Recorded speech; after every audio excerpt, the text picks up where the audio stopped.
Good afternoon, everyone, and thank you for attending today's webinar. In today's webinar, we'll be going through clauses 3.1 to 3.4, which is all about providing secure certification. In this clause, in today's webinar, we'll actually be going through what should be on your certificates. Also, what do you need to do to ensure that you're only issuing certificates to students who have met all the requirements? And some of the ramifications that can happen at audit if you issue certificates when students have not actually been deemed competent, or if your assessment tools are non-compliant. So we'll be going through a few different things today about certification, what you should have in place, and what are the ramifications that will happen at audit or can happen at audit. As per usual, this webinar forms part of your continuous improvement process under Standard 2.2. Following this webinar, you should hold at your monthly quality and compliance meeting. And in that meeting, you should identify that you have reviewed the clauses around 3.1 to 3.4 and minute that in your meetings. Throughout the webinar, you may identify that there are things you have not implemented or that you may need to adjust due to what you've learnt in today's webinar. These should be minuted as well in your monthly meeting, and you should also review the policies and procedures around clauses 3.1 to 3.4 and identify if there's anything that needs to be updated or anything that you need to implement that should be included in your minutes. And also, it's a good opportunity for you to review what are the policies and procedures and what you need to have in place. Okay. So we've got about 15 people attending today, which is brilliant. So we've got a good turn up for today's webinar. If you have any questions at any given time, you can just pop it in the chat box on the left-hand side, and I will answer any questions that may be posted at any given time in the chat box.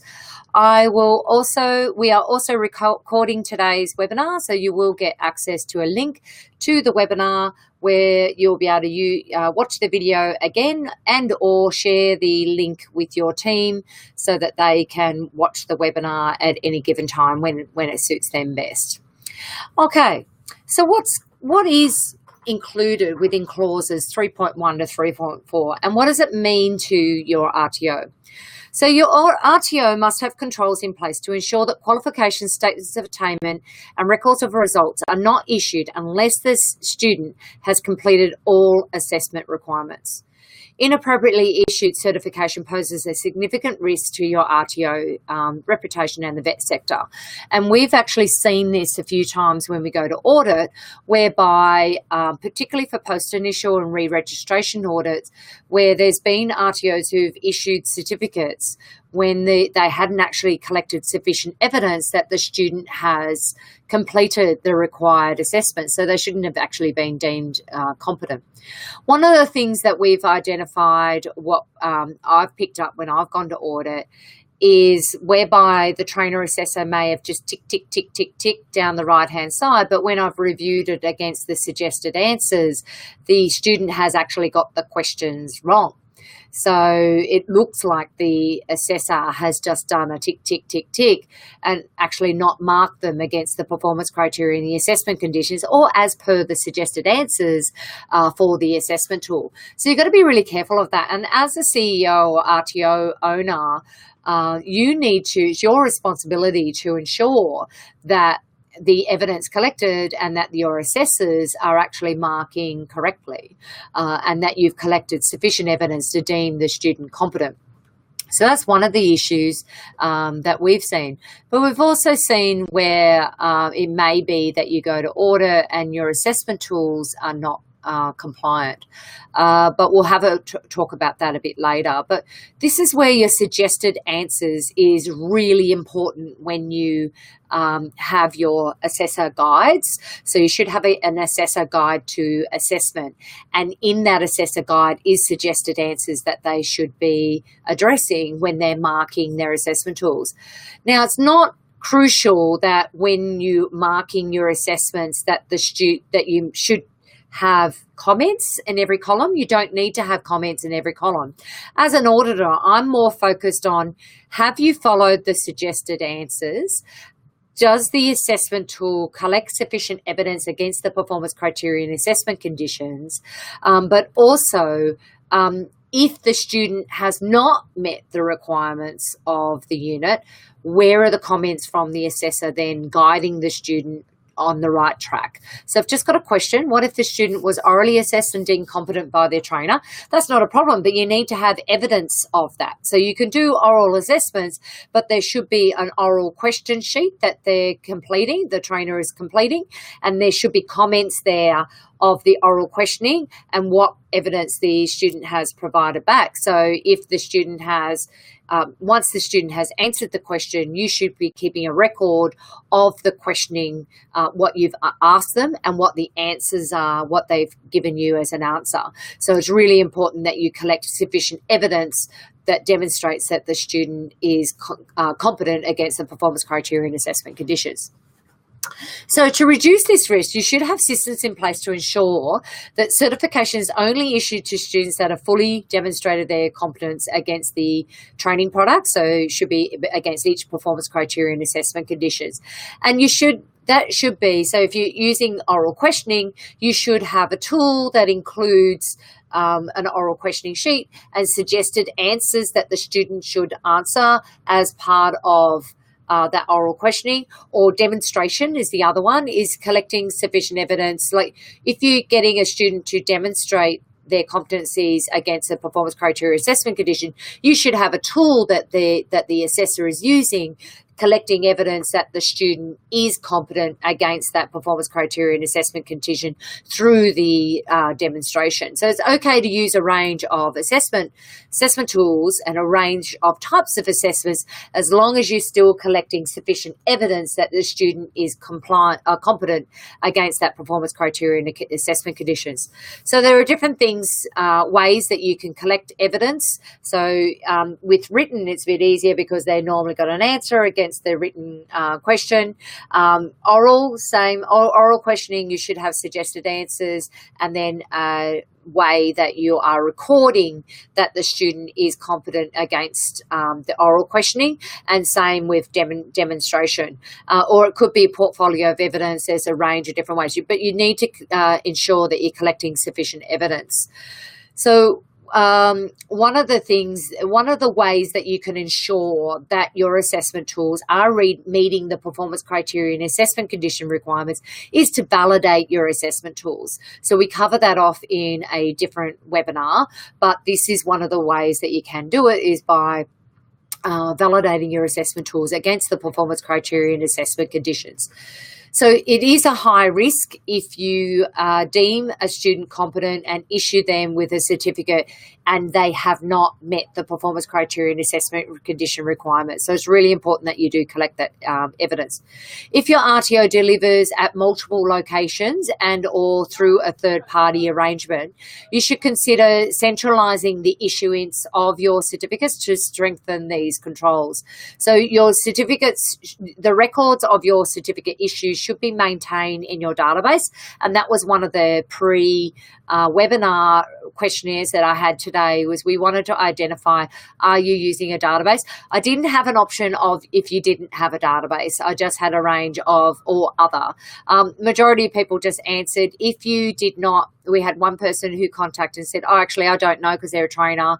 They don't know what database they're using. That's fine. It was just so we could get a snapshot. There's a range of database companies you can use. It seemed like VetTrack was the most popular. We had a few of those. And we had one that had Blue Gem, a couple that had Accelerate. No one had RTO Manager. I think one had WiseNet.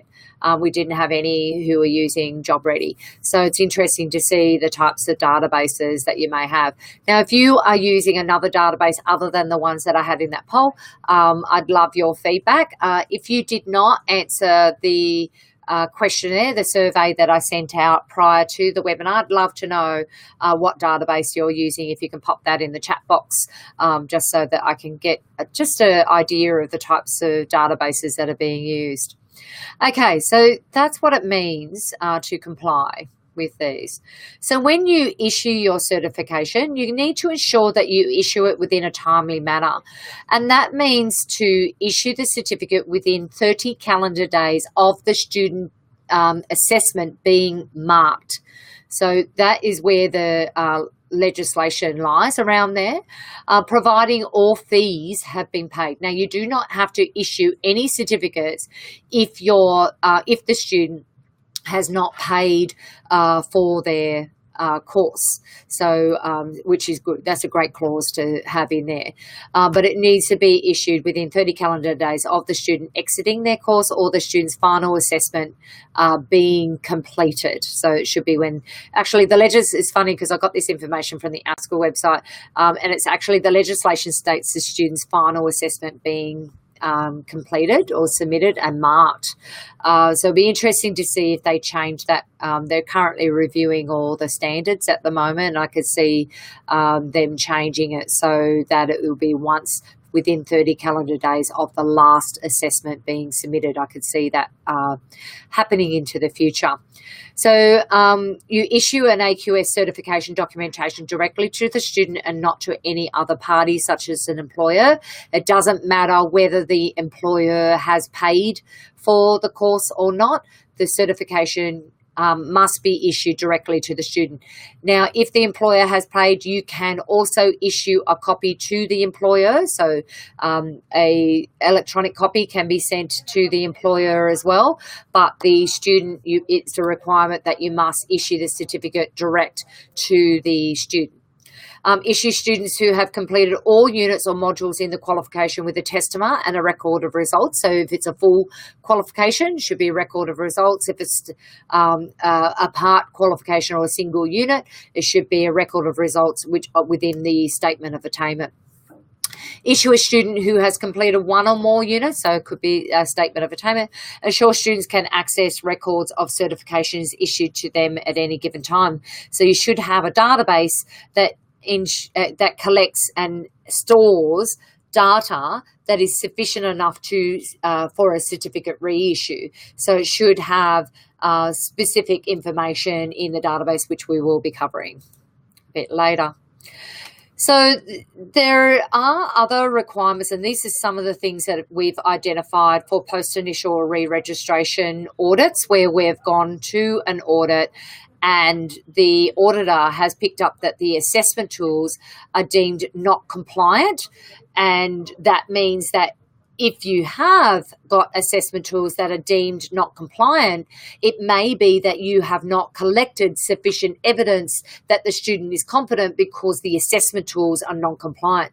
So you'll be required to take remedial action to ensure that the students who were issued a certificate have actually met the USC requirements. And that may mean that you need to collect further evidence of students you've already issued a certificate that they are competent against each performance criteria and assessment conditions. This is where it's really important that you validate your assessment tools to identify that you are collecting sufficient evidence with the tools that you're using against the performance criteria and assessment conditions. So, and in particular, if there's been any changes in training packages, then you'll need to ensure that you're reviewing and validating the assessment tools to ensure that the new training product requirements and your assessment tools are aligning and that you are collecting sufficient evidence. Non-compliant assessment tools can put your organisation at risk of certificates being cancelled. So if you have not collected sufficient evidence that the student is competent against the performance criteria and assessment conditions, we've actually seen cases where the certificates have been cancelled by ASQA. There was a big case that came up recently within the last couple of months where there was an RTO called SAGE security training where they didn't collect sufficient evidence that the students were competent against the performance criteria and assessment conditions, which meant that they didn't have sufficient evidence. They issued a certificate and they didn't have sufficient evidence that the students were competent, and all of their certificates were cancelled, which included licenses. So these were security licenses. So they also, all of the licenses were cancelled as well.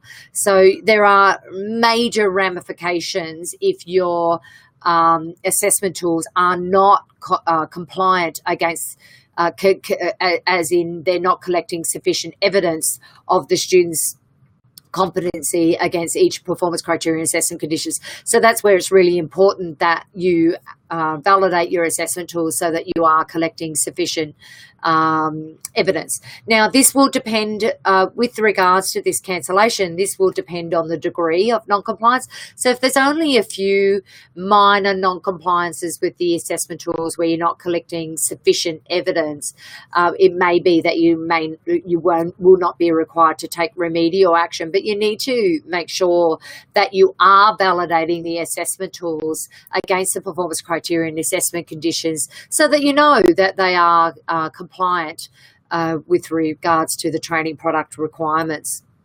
Okay, that's some of the things that we've seen if your assessment tools are not compliant, where it will affect certification where you're issuing certificates. So standard 3.4, I'm going to just flip it because standard 3.1 to 3.3 is all about issuing the certificate, whereas 3.4 is the records that you keep to ensure that against the performance criteria and assessment conditions to identify that the student is actually competent against the unit requirements. So standard 3.4 is that you need to record all competency within a VETMIS compliant database, and that's you only issue certificates against the requirements of the performance criteria and assessment conditions. And this is the data. Now we're looking at the data that you're collecting and that you're storing it within your database. Okay, so you should, your database, a VETMIS compliant database, should include a certificate register, which is a record of all students who have been assessed for each unit of competency. Now, this may be for a full qualification, it may be for a skill set, so a cluster of units, or it may be a standalone unit, but your database should keep a record of everything that's been issued and for every student. Now, the VETMIS compliant database should enable you to be able to submit sufficient records to the government of a VETMIS data. So that includes commencement, completion, what year did they complete school, what language do they speak at home, what's the highest qualification. That's a VETMIS data, but it also includes commencement and completion of a unit of competency and notifying the government of that. So in line with the AQF qualifications register policy, the RTO must maintain a register that will contain sufficient information to identify correctly the authorised issuing organisation, so that's you as an RTO or CRICOS provider, responsible for person or persons and contact details of the organisation, including contact details for public inquiries. So these should be on your certificates. AQF qualifications and organisation information should be also identified on the AQS certificate, including full and correct AQF qualification titles, the accreditation period, and any caveats. So that includes code and title of the single unit of competency or full qualification and or both on the certificate. Access to records. So students must easily be able to access their records. So all data must be entered in the database throughout the duration of the course. You shouldn't wait for, this is for full qualification, you shouldn't be entering data at the end of the qualification. You should be entering within your database as a student completes a unit. It shouldn't be waiting until the full qualification has been completed before you enter all the data within the database. This is so if a student drops out or withdraws from the full qualification, you're able to issue a statement of attainment for the units that they've actually completed. The database must be maintained for a period of 30 years. I forecast into the future this will change with the USI, where and regular VETMIS reporting. I forecast that the legislation will change, so won't be a requirement to maintain it for 30 years. One of the things that I disagree with this standard, within this clause is maintaining for 30 years, is that most RTOs actually don't operate operate for 30 years. They run for a shorter period and that. So I don't know how they're going to ensure that RTOs are collecting that data over the 30 years and they're maintaining that data. But where that's changing is through USI and event misreporting. So the Vivacity process is within the policies and procedures manual is that the student must provide, you must provide to the student a notification in writing that they wish to access their records. So I'll start that again. If a student wishes to get access to their records, so that at any given time a student can notify the RTO that they wish to have access to their records. In the policies and procedures in the student handbook, we actually state that they need to do this in writing. The RTO is to provide written acknowledgement confirming receipt of the request, and the RTO is to provide within 5 business days of the request the following: a statement of attainment of all units the student has completed. So if it's a part qualification, you issue them a statement of attainment. If they've enrolled and commenced a unit but haven't actually completed any full units, you should be able to issue them with a report from your database confirming their enrolment into the units and anything that they may or may not have completed. And you can also issue, in particular for CRICOS, is attendance, that they've attended the training. Record keeping within the database. Your RTO must maintain a register of all AQF qualifications that have been issued by the authorised RTO, maintain a register of the AQF qualifications and statements of attainment it has issued, and retain records of any AQF documentation it has issued for the past 30 years. Data to be entered into the database includes the participant's name, address, and contact details, verification of the USI, but no record of the USI should be kept within the database, but you can verify the USI. There's a lot of the databases that we're in the survey, they're actually connected to the USI where you can verify the USI through the database. They're the better databases that we recommend, is that you have a database that can verify through usi.gov.au the USI number for the student. You should also record in the database record of participation, in particular attendance, so that they've attended the there should be a record of attendance, and particularly for single units, that they've attended the required single units for the days. If it's over a longer period of time, and in particular for CRICOS, is attendance, and that attendance doesn't fall below 80%. As a general rule of thumb, even for RTO domestic students, I recommend that student attendance shouldn't fall below 80% of the required attendance for the units and competencies and the full qualification. And the main reason why is because if they fall below 80%, it's going to affect their academic performance, and they're not going to be able to actually retain, because they haven't attended the required 80%, they're not going to learn, they're not going to have the required learnings for that face-to-face attendance. And this is face-to-face. Also for online learning, if they fall below the 80% rate, they should also, that's going to affect their learning as well. And in particular, the 80% online is the online content, online face-to-face, where they may be online training with the trainer on an online learning platform, or it might be 80% of the required learning. So that's the quizzes that you may have, or online training that they must attend, not including assessments.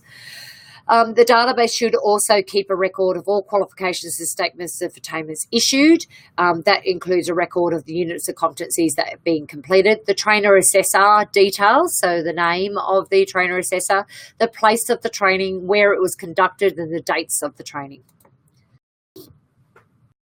So in your database, your enrolment should be entered. So the enrolment form should be entered so the data from the enrolment form should be entered into your database.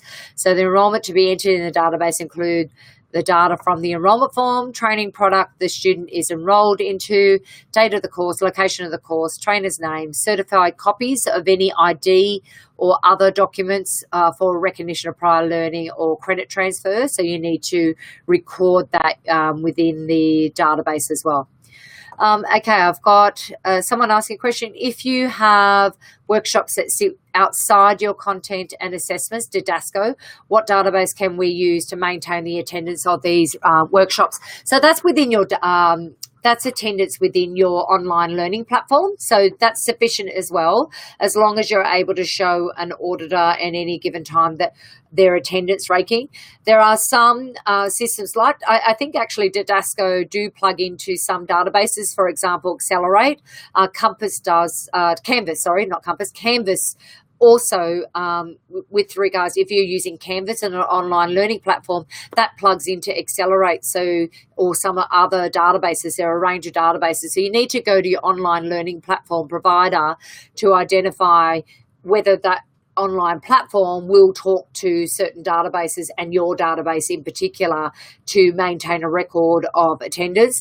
But it's also sufficient that within the online learning platform that you have records of attendance on that online learning platform. It doesn't have to speak to the database. It does create a risk though if your database is not talking to your online learning platform because you haven't got a record of that attendance. But you know, as long as you're maintaining record of that on the online learning platform. So that's, I hope that answered your question, Nikki, with regards to assessments kept within a Didasco. If you are recording assessments completed within an online learning platform, that should also, completed units should be recorded within your database as well. There are some online learning platforms, as I stated earlier. Accelerate talks to Canvas and I think Didasco as well.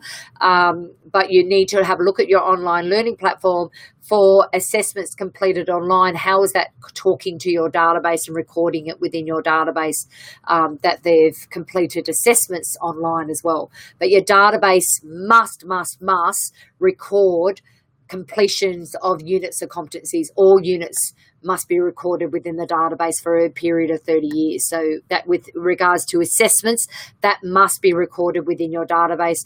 With regards to learning content and attendance to online learning platforms, that's sufficient. That's recorded within the online learning platform. It doesn't need to be recorded in the database. Well, that's currently anyway.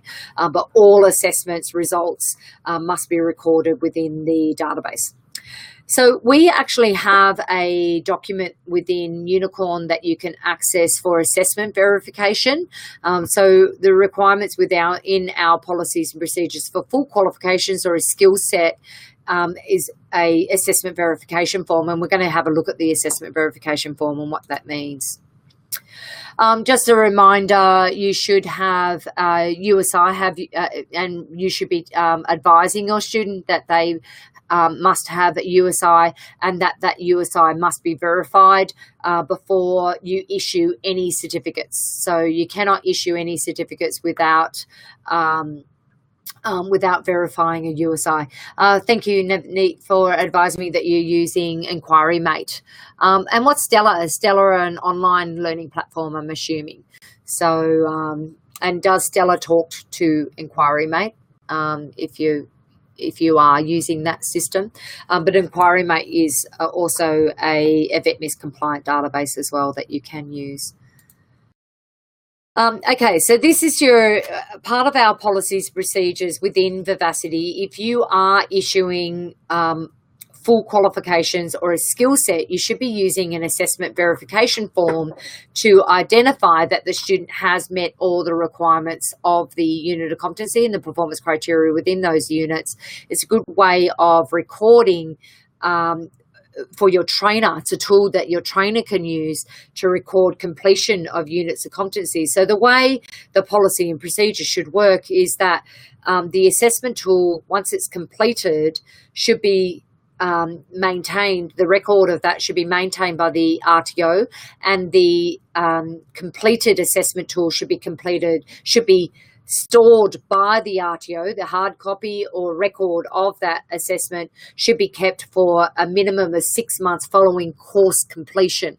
So the trainer, basically what happens with the assessment verification form is the trainer completes the marks the assessment tool and then completes that within the assessment verification form, then gives that to the RTO to store and enter into the database. So they should be storing the complete assessment tool and entering the results, so competent, not yet competent, within the database, or recognition of prior learning or credit transfer within the database. And then the trainer keeps the assessment verification form until the end of the course, and then they use that to, then the trainer gives that assessment verification form to the RTO to verify the data entered into the database and units of competencies completed against the assessment verification form of what the trainer has completed. Stellar is an SA government portal and does not talk to Inquiry Mate, but Stellar is live and does not need any extra input from Inquiry Mate, only using Inquiry Mate as a personal database. So I've never heard of Stellar. So is Stellar an VETMIS compliant database then in South Australia? That's a very interesting one. All right, I'm going to have a look at that database as well. As long as it doesn't matter, so it's a work ready skills and employment work ready Stellar database.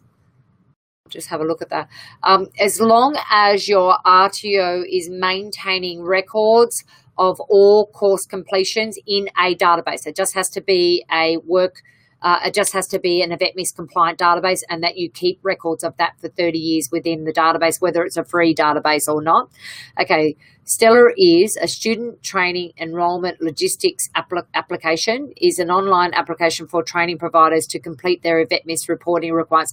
Okay, so that's submitting your VETMIS reports to the government, South Australian government.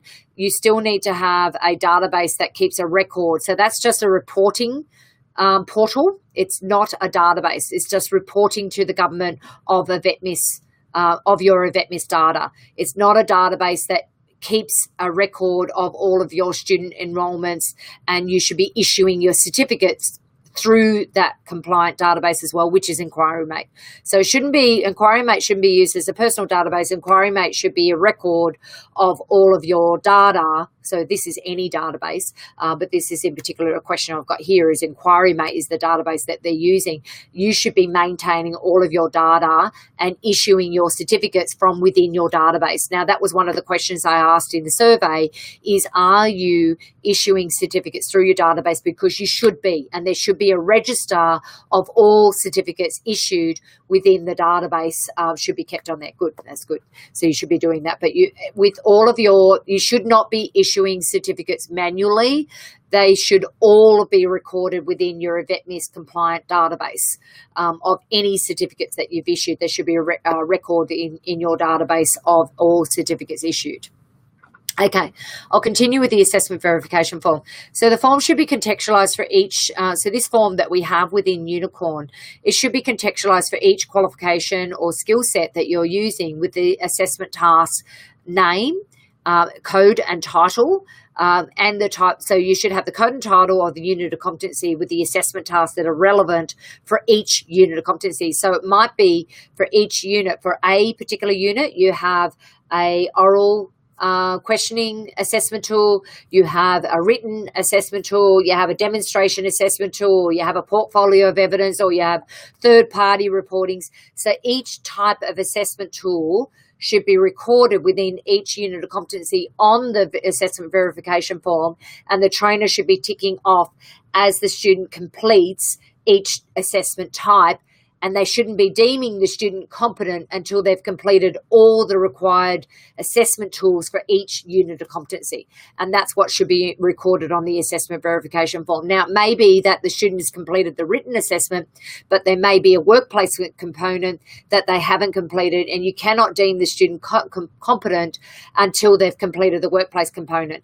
I'll give you an example. For example, for provide care, for a childcare qualification, so Certificate 3 in education, I can't remember the full qualification name, Certificate 3 in Education Support, I think it is. Within that qualification or diploma qualification, there's a unit of competency called Provide Care for Babies and Toddlers, and there's another unit of competency called Provide Care for Children. There are requirements within the training package that the student must complete work placement component against that unit of competency. Not all units of competencies in every training package will require a work placement component, but in particular childcare and aged care, they will require that the student has completed a certain amount of hours of work placement to meet the requirements of that unit of competency. And Provide Care for Babies and Toddlers and Provide Care for Children is an example of a unit that requires work placement, and a record of that must be recorded in the database as well. That's just an example. So the trainer should enter the student details onto the form, and as the student progresses through the course, the trainer enters the results so that they've completed each assessment tool. And they should not be entering onto the form that they've completed the full unit of competency until all the assessment tools have been completed for each unit of competency. Once the student has completed the course, the trainer is given the assessment verification form, gives the assessment verification form back to the RTO manager for issuing this certificate. So then the RTO manager takes the assessment verification form and then reviews that against the database to ensure that the database actually aligns with the completed written assessment tools. So I'm just going to bring up the form now so that you can have a look at the form. I'm just going to show my screen. And I'm going to just show you this form. So this is the assessment verification form, just to give you an example of what this assessment verification form is. So this form you can download. So this is for full qualifications or a skill set that you may have that requires the student to complete a range of assessments for each unit of competency. For single units of competency, it's not as hard, particularly if it's only a day or two or a week of training. You may not need, but you might want to use it. It's up to you. It's a good checklist to use to ensure that you've collected all of the evidence of assessments against a unit of competency. So you can use it for a single unit of competency, but we highly, highly, highly recommend it for a full qualification and or a skill set. So this assessment verification form you can download from Unicorn. It is the trainer's responsibility to complete the student name, the trainer's name, the date the student commenced, and when they're due to finish or when they actually finish. So the purpose of this form is to verify the electronic records of the student's progress with a paper-based form. The record. This form identifies all the units of competencies that are assessed for each qualification against the assessment requirements, and the results that should be entered is competent, not yet competent, recognition of prior learning, or credit transfer should be recorded within there. Results recorded onto the assessment verification form are to be entered into the student management system or verified against the database. The assessor is responsible for the safe storage of the assessment verification form. This is our policy and procedure. It's not an ASQA requirement. This is how we're ensuring compliance against the legislation, is by following this policy and procedure and using this form. So you need to refer to the assessment verification policy and procedure within the Q&C manual, but we outline how the trainer and assessor should complete it. So here, as an RTO, you should be entering the code and title of the unit of competency, and then underneath this, you should be entering the different assessments. So I'm just giving you an example here. Assessment task 1 may be a written assessment. Assessment task 2. Can't type today. 2 may be an oral assessment, and assessment task 3 may be a observation checklist. Observation checklist. So I'll just fix up those spelling mistakes that I've got there. observation and assessment. So here you may have that the student, what the date that the student completed each of these assessments here. There won't be a final result yet until they've completed all of those assessments. Now you need to include all of the assessments per unit of competency on this verification form.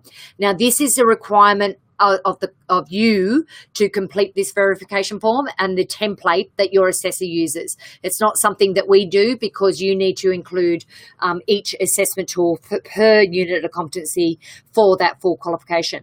And then you give this to your trainer and assessor, and the trainer assessor, so you need to put the code and title of the full qualification. That's an example there of the code and title of a qualification, or the skill set. So you could put the skill set in there as well, and then you're required to put the code and title of each unit of competency and every assessment task for that unit. And then this trainer doesn't complete the result until they've completed all of the assessments. So that's how you use this assessment verification form.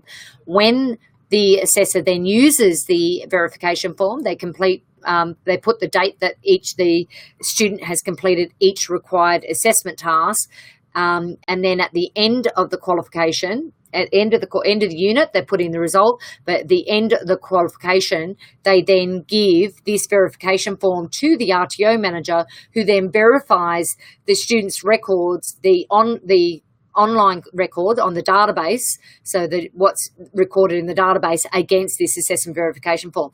So this is a way that you ensure that when you issue a certificate from the database, it's actually aligns with the actual completed assessment tasks.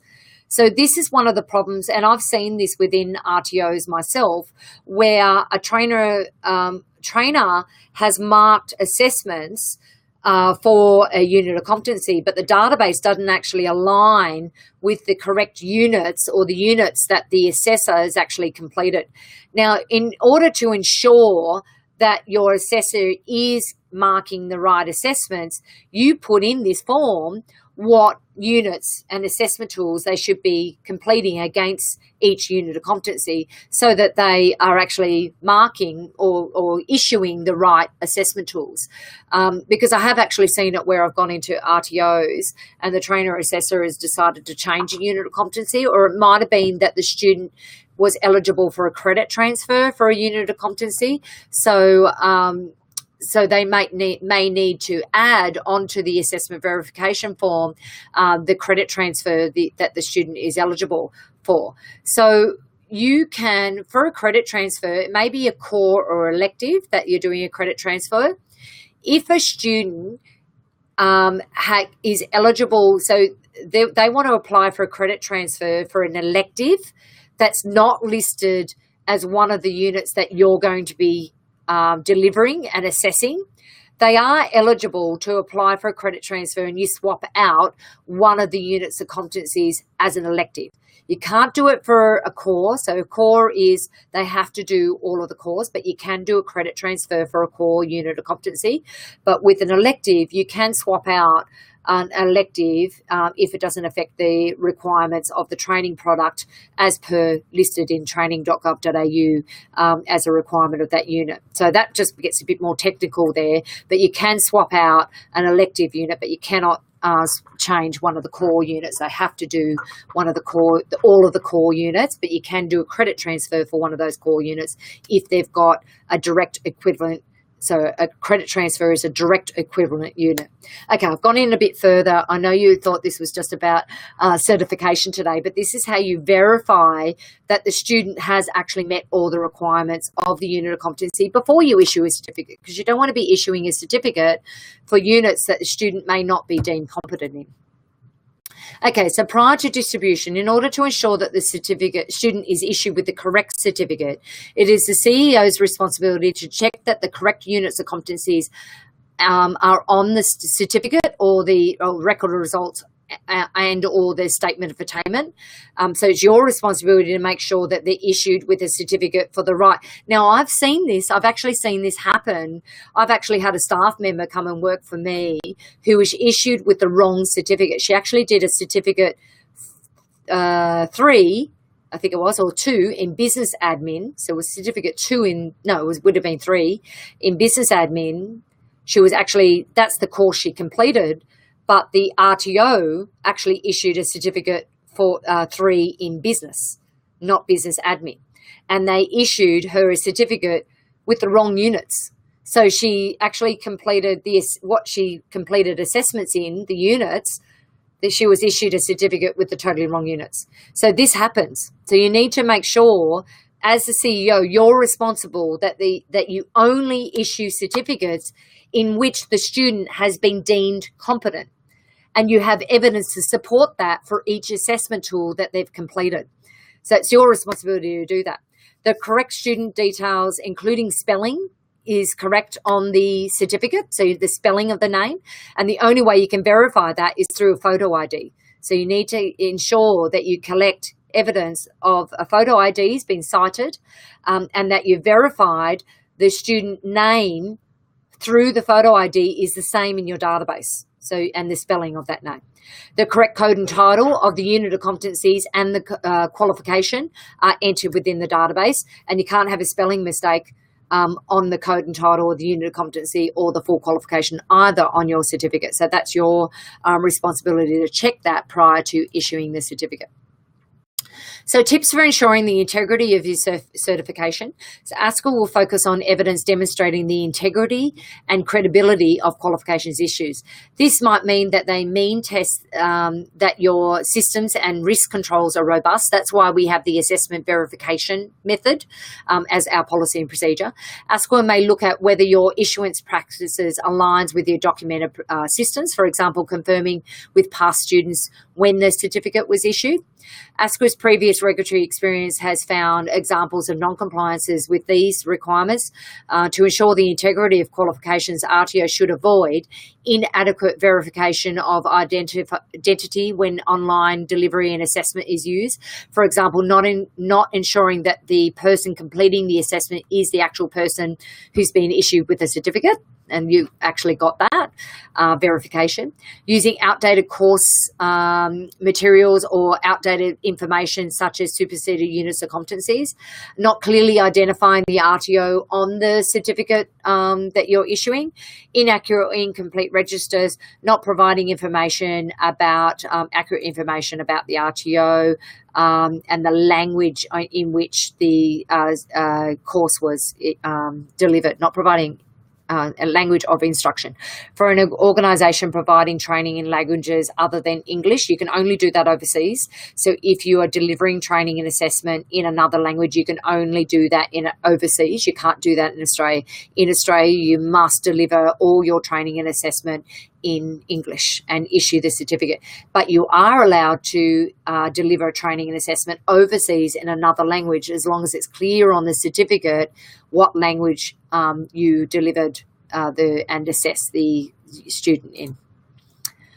Okay, standards 3.1 to 3.3 is all about the certificate and what should be on the certificate, and that you only issue certificates. We've already covered a few, 3.1 and 3.2. But what should be on the certificate? This is examples of certificate templates. All of our clients can download this certificate from Unicorn. So we've got these templates, but you should verify if you're using, you can change the format of your certificate in any way you want, but you cannot change the content of the certificates. All of this content is compliant with the standards. Now, the only thing that's different, if you want to issue a full qualification, you can either use the AQF logo or that the certificate is issued within the requirements of AQF requirements. So we actually have that in the policies and procedures as well. We highly recommend that you use the AQF logo. Why not use the logo instead of the statement? The logo is recognised. So I would use, personally for me, I would use the AQF logo. You must use the NRT logo on full qualifications and statements of attainment. There are two different types of statements of attainment. If you hold the unit explicitly on your scope of registration, that means you actually have that unit listed on your scope. You've added that to your scope, and it's delivered as a standalone unit, and you this in particular have a licensed outcome, the certificate looks slightly different. If you are delivering a unit of competency that is part of a statement of attainment, so a full qualification. So you may have a full qualification and you're delivering a single unit of competency, and or the student drops out. For example, they cancel their registration or withdraw from the course, or they haven't met the requirements. You can, for the full qual, you can issue them a statement of attainment where it actually states these competencies form part of the full qualification that are on your scope of registration.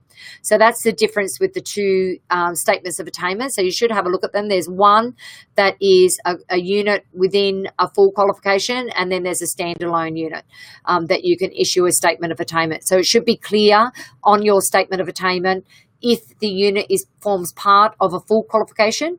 If you do not have a unit listed explicitly on your scope of registration, you need to ensure that you are issuing the certificate that forms part of the full qualification, because you don't actually have that listed explicitly on your scope of registration. Now, to know the difference between what is explicit and not explicit, you should go onto your RTO registration on training.gov.au, and you'll see on there what is listed explicitly and not explicitly. So I'm just going to give an example of explicitly and not explicitly. Just trying to think of an RTO. So let's BSB. Just going to see if I can find an RTO on TGA that has a unit of competency. Find RTO is approved to deliver this. Just confirm we use our RTO stamp on all of the certificates. Yes. One way of verifying that protecting your certificates from fraudulent activities is to use a stamp. We've actually had an auditor who copied one of our certificates and statements of attainment, so it doesn't matter whether it's a certificate or a statement of attainment, who copied, we were only using the watermark as protecting the certificate from fraudulent activities, and we actually had an auditor in the audit make a replica of the certificate in the audit with the watermark on it. And that made it non-compliant. So we then had to make sure that our client bought a rubber stamp.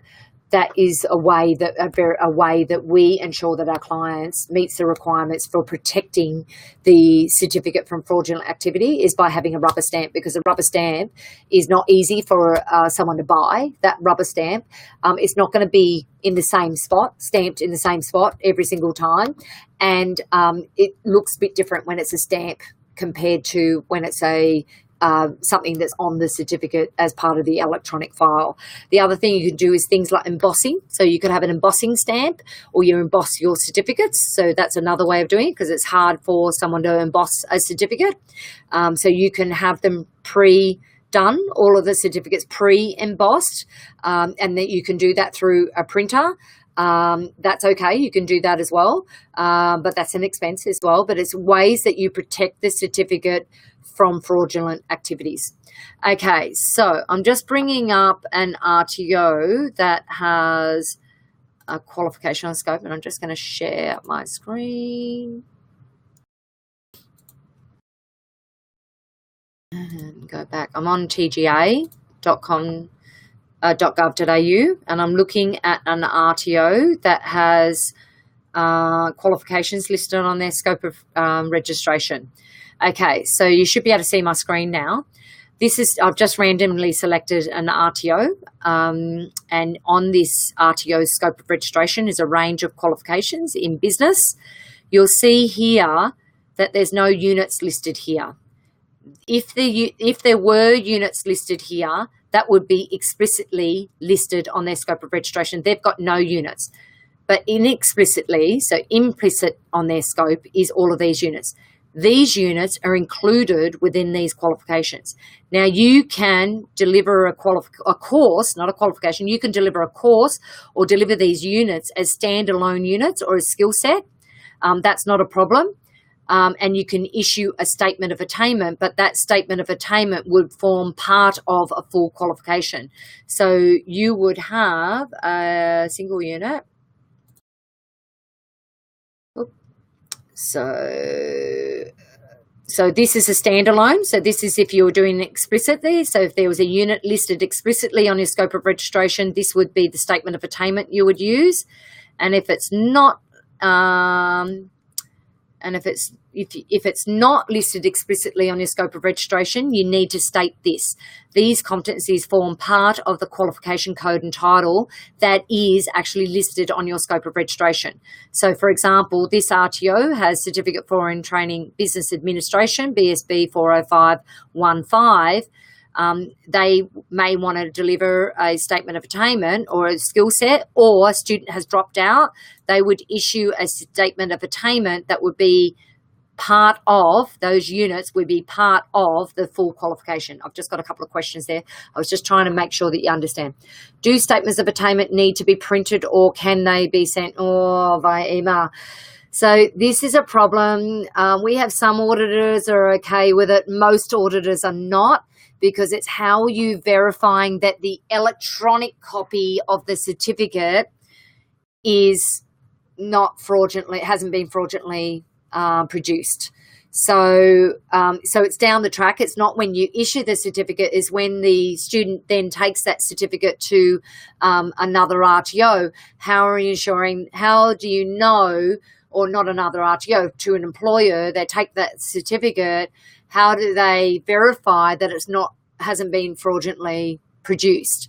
Because if you've got a certificate, so you legally have to protect a certificate from fraudulent activity. So how do you do that when it's electronic? So that's what you've got to think of. So it can be, so you, TAFE actually have a watermark behind their certificate that says this is a copy, and it's repeated across the back. There are different ways you can verify electronic ones, but you need to ensure that it's protected from fraudulent activities. So what about common seals? Yes, you can use a common seal. That's not a problem. I've previously had them designed and printed as stickers. Yep, that's fine. Stickers are fine. Stamps are fine. So you can do that as well. It's just a way. I've seen plenty of forged electronic certificates. Yep, so have I. I've seen them forged and they had the wrong RTO ID on it. They had basically, I think they've just made up an RTO ID and found an RTO online, but they didn't actually look at the RTO ID, and they had an RTO name and logo on the certificate, but the RTO ID didn't actually align with that RTO. So yes, I've seen plenty of electronic certificates that have been forged. So it's just the legislation actually states that you need to protect your certificates from fraudulent activities. So I hope that answers that question. Okay, so I'm hoping I've answered the question with regards to statements of attainment and the difference there of statements of attainment. So I'm just going to stop sharing my screen, go back to that file. Okay, so that's your different certificate templates. Logos and certificate. NRT logo must be used on full qualifications and statements of attainment and cannot be used on non-accredited courses. AQF logos can only be used on full qualifications, not statements of attainment, and not non-accredited courses. You cannot use that. Your logo you can use on whatever you like. So you can have your logo on any of those, full qualifications, statements of attainment, and non-accredited. AQF must be used, logo, so you use the AQF logo or the words that this is a, I'll just see if I can find the words, certificate template, that this certificate is issued in accordance with the requirements of the Australian Qualifications Framework. So you can use that text or the logo. I recommend you use the logo. It's up to you what you want to do. NRT logo must be used on full qualifications and statement of attainments. Okay. So have a look at the Q&C manual for the process for issuing your certificates, but you need to make sure that you're verifying the certificate records. You've checked, you should not issue any certificates until you've verified the USI and that you've recorded that qualification on the student's USI. Once it's been determined that the student is eligible to have a certificate, issue a certificate or a statement of attainment, check the student has paid their account in full, check the student's details are correct within the database, database. You should also ensure that the assessment evidence has been scanned and saved onto the server. So it's a process. You must keep a hard copy or a record of the students' completed assessments for 6 months following course completion. So you need to ensure that that's on there. Okay, someone had to leave. That's fine. Great. Print the certificate of statement of attainment. Check that the details of the certificate are correct against the actual units of competencies completed, and the CEO or other authorised signatory. So you can have another authorised signatory as long as you've notified ASQA of that authorised signatory, but it should be the CEO. If you haven't notified ASQA, should sign the certificate. This is where we have issues with electronic certificates. I've had ASQA auditors say that they must be signed by the CEO, and then other ones are okay with an electronic one as long as you've got a method to protect the certificate from fraudulent activities. So a signed certificate is actually a way of protecting the certificate from fraudulent activities.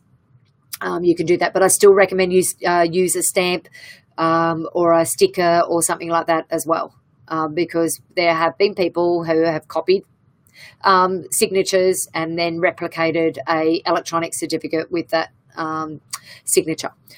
You can issue the statement of attainment or certificate, and then you have the certificate reissuance policy.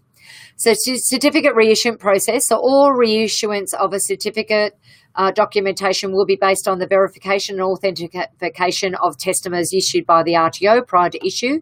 So where a request for a replacement certificate or testimony is received from a current or past student, the student's identification must be verified by citing this client's photo ID, such as a driver's license or passport. The student's record of course achievement will then be accessed, and any issued testimony may be issued in accordance with the RTO's issuance policy and procedure. We have on Unicorn a document that you can use, the certificate reissue form. This certificate reissue form, if a student comes to you, current or past student who comes to you and wants to get a certificate reissue, you send them out this certificate reissue form and they fill this in with their details, and then you verify that against a photo ID. They may have a photocopy of their previous certificate or statement of attainment. You will need to verify that it is real against your database, and in this certificate reissue form is a method for them to pay for that as well. So download that document from Unicorn. You can get that certificate reissue form. What about laminating the certificate or statement of attainment? Should we issue it without it being laminated? No, it's fine. Doesn't matter. You can laminate if you want to. It's up to you. That's not a requirement to verify or anything like that, but it's up to you. You're allowed to laminate if you want to.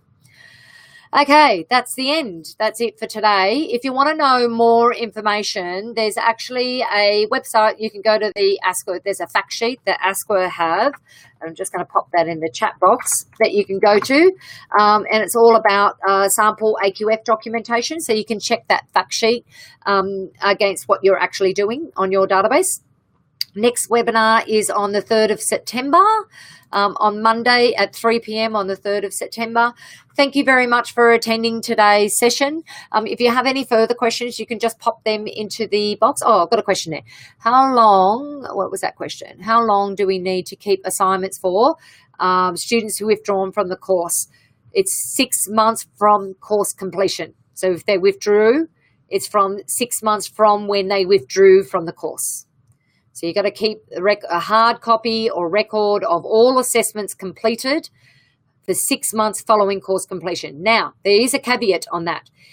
If you have access to government funding and that student was under the government funding, you need to refer to the government funding contract, because some government funding contracts require you to keep a copy of all completed assessments for 7 years following course completion. So the legislation states 6 months from course completion, but if you have a government funding contract, you need to have a look at that contract to identify, well, how long do they require you to keep them for? And some of them are 7 years. So just check that. Check if you do have government funding, what are the requirements within the government funding contract?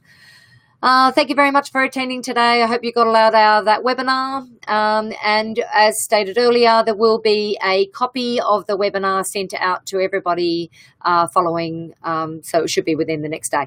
Quick question, off focus. No, it's fine. You can ask any questions you like in these webinars. It doesn't have to be relating to the subject. Is a live feed of a workshop the same as a recorded workshop session when fulfilling face-to-face obligations? It's how do you ensure that they attended the recording of the workshop? So live feed, you can see who's live. You can see who's online. You can see who attended. The recording, it's how do you verify that they actually attended the recorded workshop or watched the recorded webinar or workshop. It's be a webinar if it's online.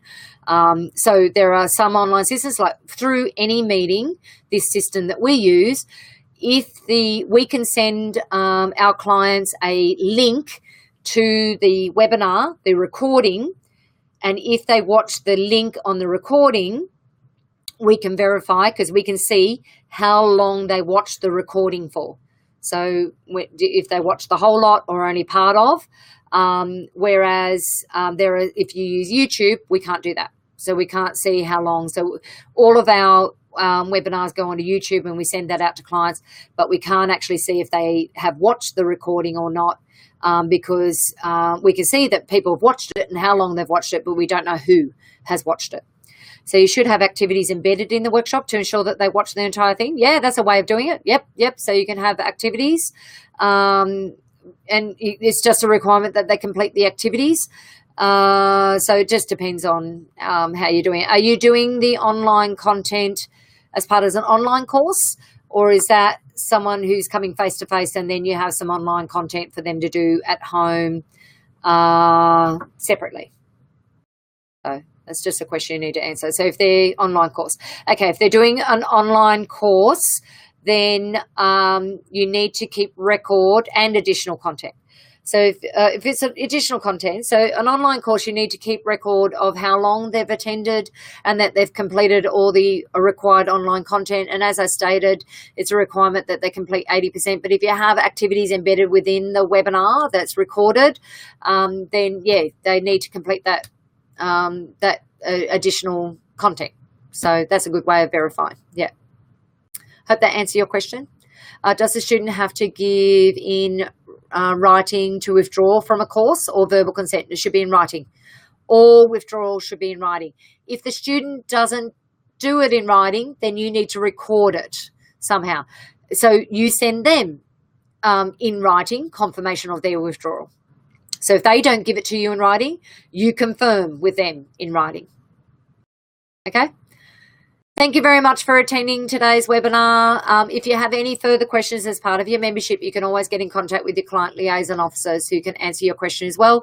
The other thing is be prepared with any other questions. I'm quite happy at webinars to discuss any questions you may have following the webinar as well. So, yeah, post those questions during the webinar. It's not a problem at all. Thank you for attending today's webinar. I have a great month. I'll catch you up next month at the next webinar in September, first Monday in September at 3 p.m. Thank you. Bye.